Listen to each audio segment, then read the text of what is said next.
आइए बुलेटिन में बात करते हैं पीडीपी अध्यक्ष महबूबा मुफ्ती की, जिन्होंने एक बार फिर से विवादित बयान दे डाला है। बीजेपी पर हमला बोला और हमला बोलते हुए महबूबा मुफ्ती ने कह दिया कि जो इनके खिलाफ बोलता है उसे आतंकवादी पाकिस्तानी बता दिया जाता है। महबूबा ने जिन्ना का जिक्र किया और कहा कि आज देश में हजारों जिन्ना हैं जो न केवल जमीन का बल्कि हिंदू मुस्लिम का भी बंटवारा कर रहे। सुनिए और देखिए इस रिपोर्ट को।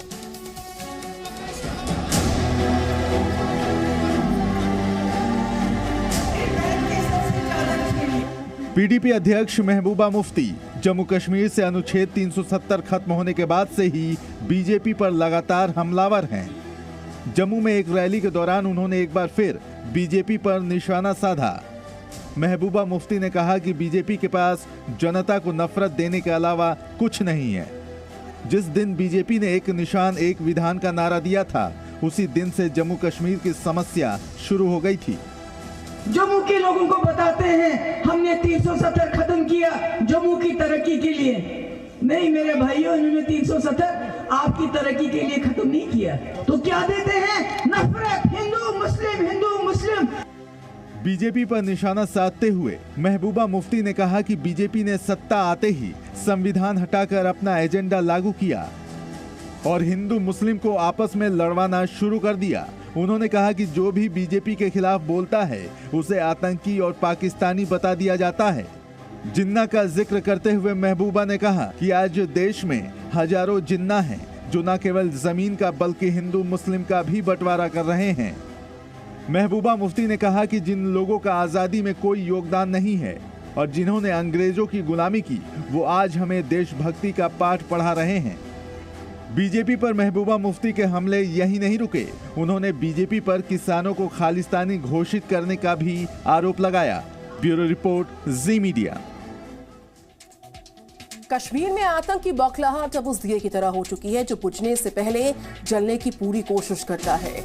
घाटी में आए दिन हो रही टारगेट किलिंग, घुसपैठ की नाकाम कोशिशें इस बात का सबसे बड़ा सबूत है। लेकिन आतंकियों को अशांत कश्मीर बहुत पसंद है, तभी तो वो कश्मीर में आतंक फैलाने की नई नई साजिशें बनाते रहते हैं।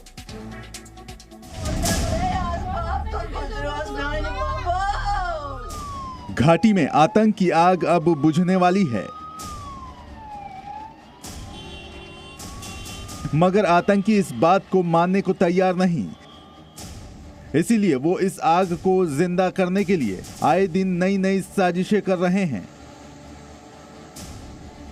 बुधवार को आतंकियों ने जम्मू कश्मीर पुलिस के जवान और एक आम नागरिक की गोली मारकर हत्या कर दी।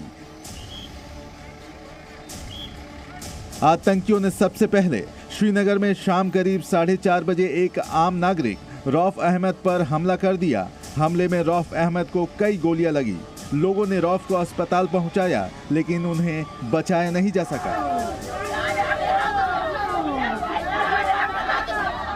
दूसरी घटना अनंतनाग की है, जहां आतंकियों ने पुलिस के एक जवान मोहम्मद अशरफ पर गोलियां चलाईं।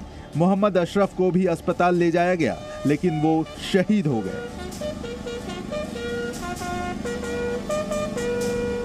घाटी में टारगेट किलिंग की ये कोई नई घटना नहीं है और सेना ने हर एक हमले का बदला भी लिया है।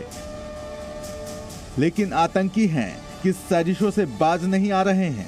खुफिया एजेंसियों के सूत्रों के मुताबिक लाइन ऑफ कंट्रोल और जम्मू से सटे इंटरनेशनल बॉर्डर पर सर्दियों के दौरान भी बड़ी संख्या में घुसपैठ कराने की साजिश रची जा रही है। जी मीडिया को मिली जानकारी के मुताबिक एलओसी के नजदीक लॉन्चिंग पैड पर 252 के करीब आतंकियों के होने की जानकारी मिली है। इनमें से 85 आतंकी इंटरनेशनल बॉर्डर के जरिए जम्मू में दाखिल होने की कोशिश में हैं। आतंकियों से कश्मीर का अमन और चैन बर्दाश्त नहीं हो रहा है, इसीलिए वो अपनी जिहाद की लड़ाई को आगे बढ़ाने के लिए साजिशों और टारगेट किलिंग की बैसाखी का इस्तेमाल कर रहे हैं। मनीष शुक्ला और खालिद हुसैन के साथ ब्यूरो रिपोर्ट, जी मीडिया।